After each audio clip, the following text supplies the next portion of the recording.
আজকের আলোচ্য বিষয় কুলু আশরাবু। আমরা দেখব সূরা বাকারা আয়াত 127 মাঝামাঝি। ওয়াক্তাগু মা কাতাবাল্লাহু লাকুম। ওয়াক্তাগু আপনারা অনুসন্ধান করুন, মা অর্থ যা, কাতাবা মানে লিখে দেওয়া হয়েছে, আল্লাহু আল্লাহু লাকুম আপনাদের জন্য। আপনাদের জন্য যা লিখে দেওয়া হয়েছে সেটাই অনুসন্ধান করুন। ওয়াকুলু সেটাই আপনারা খান। অনেকে তাচ্ছিল্য করে বলে কোরআন খান, মানে কোরআনকে লাইবিন এবং লাহওয়া খেলতামাশা বিষয় হিসাবে নিয়েছে।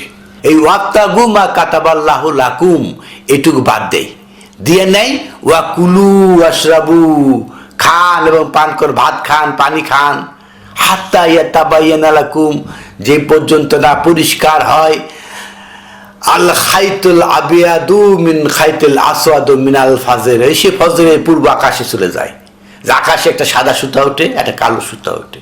এখানে এই বিষয়টা কি তাই? ওয়া কুলু আশরাবু, কুলু আশরাবু কি? ওয়াবতাগু মা কাতাবাল্লাহু লাকুম, মহান আল্লাহ আহকামুল হাকিমিন আপনাদের জন্য কিতাবে এই যে লিপিবদ্ধ করা হয়েছে, যা লিখে দিয়েছেন এটা অনুসন্ধান করুন।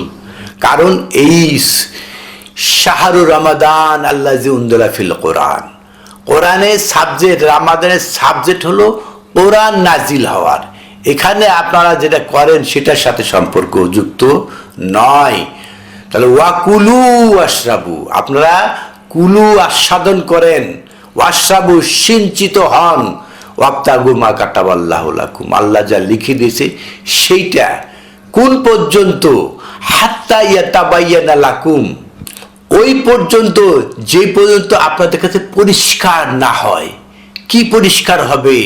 আল খাইতুল আবিয়াদু সাদা সুতা, মিন খাইতুল আসওয়াদ মিনাল ফাজর। ফজর কি? আল কোরআন।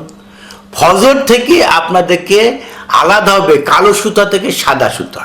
আপনার কাছে কালো অন্ধকার, সেখানে সাদাটা টেনে বের করতে হবে। এটা কি তাবাইয়ান করতে হবে। তাহলে কুলু আশরাবু, আমাদেরকে কুলু আশরাবু অর্থ হলো আস্বাদন করা, আমরা পরিষ্কার করে নিজের বুকে ধারণ করা, আল্লাহ যা লিখে দিয়েছেন সেইটা।